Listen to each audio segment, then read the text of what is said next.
अस्सलाम वालेकुम रहमतुल्लाहि व बरकातुहू। आज का हमारा सबक है। कल के सबक के अंदर जो है ना, ये 5 ऑप्शन हमने पढ़ लिए थे और इनमें से जो है कुछ चीज़ इस्तेमाल करते हैं। जैसे मैंने इस्तेमाल किए, ये टूल नज़र आ गया है। ये टूल हमने सबक नंबर 4 के अंदर पढ़ लिए थे और आज हमारा 5वां सबक है। 5वें सबक के अंदर हम ये इससे आगे वाला जो टूल है ये पढ़ेंगे। ये बैकग्राउंड वाला टूल है और इससे बैकग्राउंड इस्तेमाल होता है। तो सबसे पहले अगर ये रंग इस्तेमाल करना है बैकग्राउंड के तौर पर, जो भी इस्तेमाल करना चाहें तो ऑप्शन है वो ये है। यानी अगर बग़ैर बैकग्राउंड के कोई चीज़ पे इंजी में बनाना चाहते हैं, नाम लिखा है आपने, तो ये ऑप्शन इस्तेमाल होगा। इसके बाद जो है ये वाला है, तो आप यहाँ जो है साइज इस्तेमाल कर सकते हैं। जो भी चाहें, यूट्यूब थंबनेल चाहें, चैनल चाहें, बैनर चाहें, जो भी इस्तेमाल करना चाहें साइज इस्तेमाल कर सकते हैं।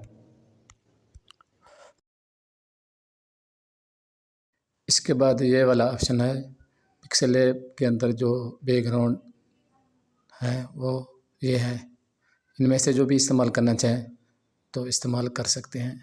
और इसके बाद जो ऑप्शन है वो ये है, अगर गैलरी से कोई चीज़ उठाकर बैकग्राउंड के तौर पर इस्तेमाल करना चाहते हैं तो ये वाला ऑप्शन इस्तेमाल होगा। ये देखें, मैं उठाकर गैलरी से लाया हूँ। बैकग्राउंड के तौर पर जो इस्तेमाल होता है वो ये है फ्रंट कैमरा, यानी कैमरे से अगर कोई तस्वीर बनाकर बैकग्राउंड के तौर पर इस्तेमाल करना चाहते हैं तो इस्तेमाल कर सकते हैं। ये देखिए, मैं अभी एक तस्वीर बनाता हूँ।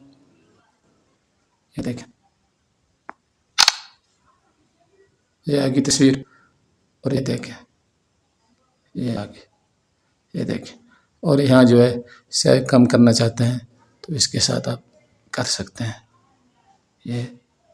और यहाँ जो है ये गोल करना चाहते हैं तो गोल कर सकते हैं, घुमाना चाहते हैं तो ये इसके साथ घुमा सकते हैं। ठीक है, ये तस्वीर देखें, ये गोल हो गई है। ये आज का हमारा 5वां सबक है। उम्मीद है आपको समझ आ गया होगा।